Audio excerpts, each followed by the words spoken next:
The U.S. government has poured tremendous resources into the rapid development of vaccines against COVID-19.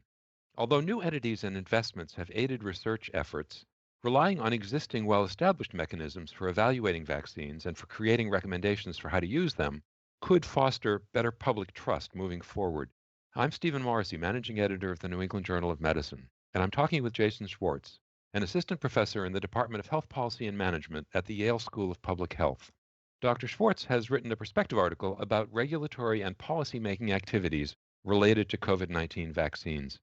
Dr. Schwartz, we're talking now in mid-October. What's the current state of research on the various COVID-19 vaccine candidates? We have a multitude of vaccine candidates in development right now, several of which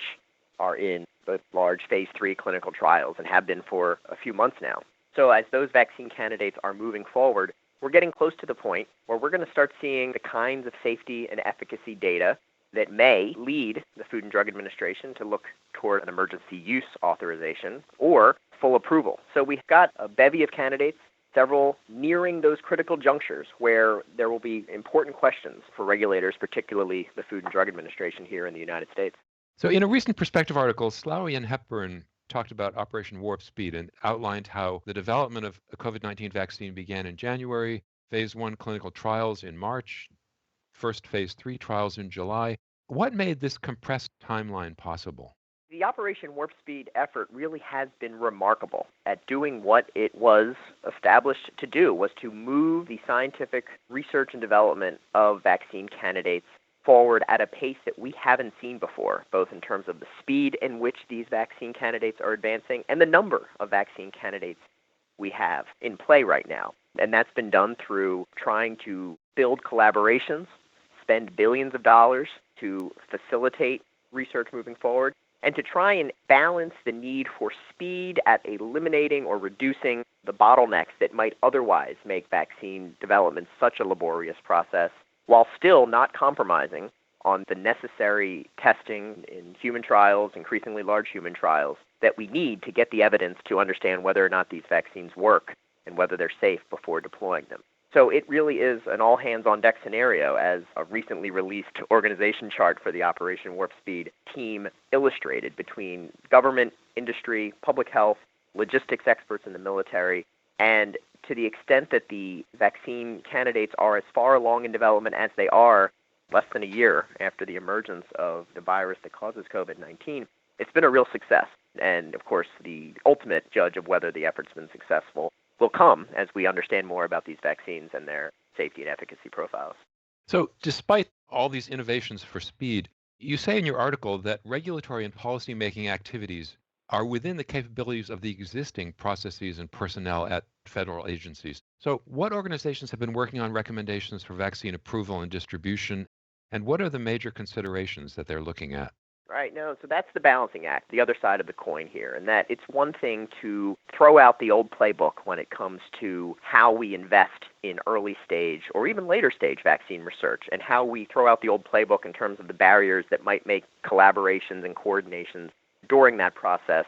slower than it otherwise could be. But then when we get to these critical junctures, as I write about in my piece, where we have to evaluate whether or not these vaccines are now ready to be made available to millions, tens of millions, hundreds of millions of Americans and international populations, and how we figure out the best way to deploy those vaccines. Those are areas where we have a great deal of experience and expertise in the federal government, with the Food and Drug Administration and its nonpartisan career scientists who are the best in the world at evaluating vaccine trial results and answering those questions about whether vaccines are ready to meet the kinds of standards we'd expect for them to be used broadly. And then in a parallel way, at the Centers for Disease Control and Prevention, those experts and the expert advisors supporting those government officials who understand very well the complex set of considerations that go into how we think about the best way to use approved vaccines. So I think it's a balancing act, and that's what I tried to emphasize in the paper, that we've done remarkable work with getting vaccines as far as they are, and we have remarkably challenging work ahead in terms of logistics and distribution and manufacturing and the nuts and bolts of what a vaccination program might look like. But we're at this point now over these next several months where there are really important scientific and public health and policy considerations to be made, and we have the right resources, the right tools, the right expertise already at our disposal that we can and should, I argue, lean on to help us bridge that gap between where we are and where we hope to be a year from now. So in another related perspective article, Avorn and Kesselheim talk about the announcement by pharmaceutical company leaders that they won't apply for approval of a vaccine until adequate trial data are available. So how much do we know about how the ultimate decisions regarding approval, emergency use authorizations for these vaccines will be made? We know a fair bit. And one of the reasons that we do is because there's been such concern about the prospect that political interference, particularly from the White House,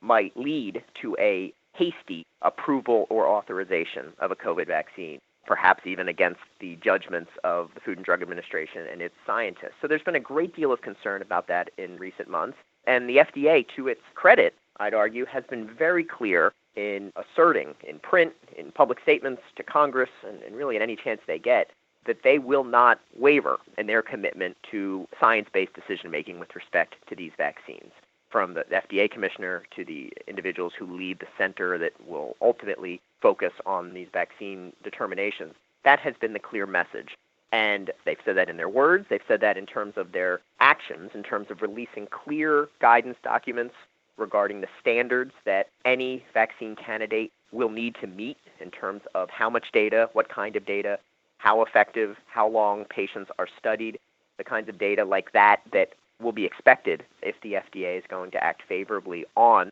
those vaccine candidates in the months to come. And they've committed publicly and repeatedly, the FDA has, to reviewing any applications for an emergency use authorization or an approval at an open public meeting of its key vaccine advisory committee, where non-governmental scientists who work closely with the FDA will review the data that's put forward and offer their own public recommendations in a transparent way. So the FDA has made very clear what they expect, that they will not be pressured into taking steps that their scientists don't believe in. And the vaccine industry, I think, has joined that chorus of saying that they believe that the FDA has the tools, has the expertise, has the resources, and is the place where these decisions should be made. So it's a case where the Food and Drug Administration and the vaccine manufacturers are really speaking with one voice about the need for science to guide these decisions that are made in the coming months ahead. So once a vaccine is determined to be safe and effective, how long do you think it's going to take to roll it out? And what will happen to the other vaccines that are still in development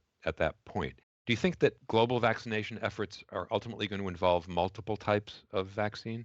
It's a really important question. Almost unequivocally, yes, that we're going to need many vaccines in order to have the enduring change in the trajectory of the pandemic here in the United States and around the world. Many vaccines produced by multiple manufacturers relying on different technologies, if only to get the volume of vaccine doses that we're going to need, not just in the United States, but around the world. So that's why this idea that we have such a robust menu of vaccines in the pipeline using every technology that has led to proven vaccines in the past and some that haven't but hold great promise, like the vaccine candidates that get so much attention in phase 3 development right now that use the messenger RNA. So we're going to need a lot of vaccines. We know that not all the vaccines in development will succeed, but the fact that we have as many players on the field means that we will have, in all likelihood, one or hopefully more than one approved vaccine that we can deploy as soon as possible after an EUA, that emergency use authorization, or approval comes from the FDA or something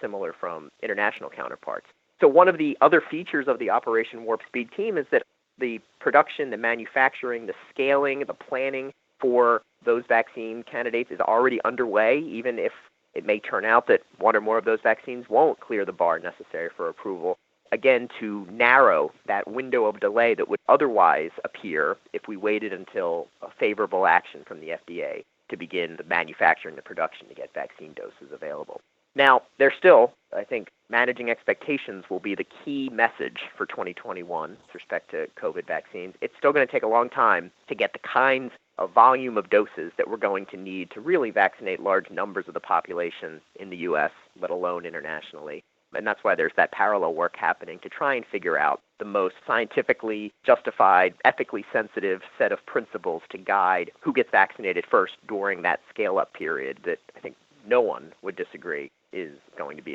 an issue going forward in these initial months of a potential vaccination campaign. So finally, and in some ways an extension of what you just say, Along with relying on established processes for vaccine evaluation and deployment, what strategies do you think are going to be necessary to gain public trust and to ensure that vaccine hesitancy doesn't undermine the COVID-19 response? Yes, doubts about the safety, the efficacy, the value of vaccines has been a common feature of vaccination for years, for decades, really for centuries, and has been such a threat to the success of vaccination programs. And we've seen already reports around public attitudes regarding COVID-19 vaccines that so much of the concerns, the confusion, the claims of potential political interference means that we have work to do to get the kind of broad public support for these vaccines that we're going to need to get the kind of vaccination coverage rates that will make the large dent or better in the effects, the burden of the virus that causes COVID-19. So there's a tremendous amount of work that will be needed in the months ahead around communication, around education about the vaccine, about the processes by which it was rigorously evaluated, about the science supporting the safety and efficacy of the vaccine, and particularly also the ways in which those vaccines will continue to be studied long after they are approved by the FDA to ensure that we understand everything we can around their safety,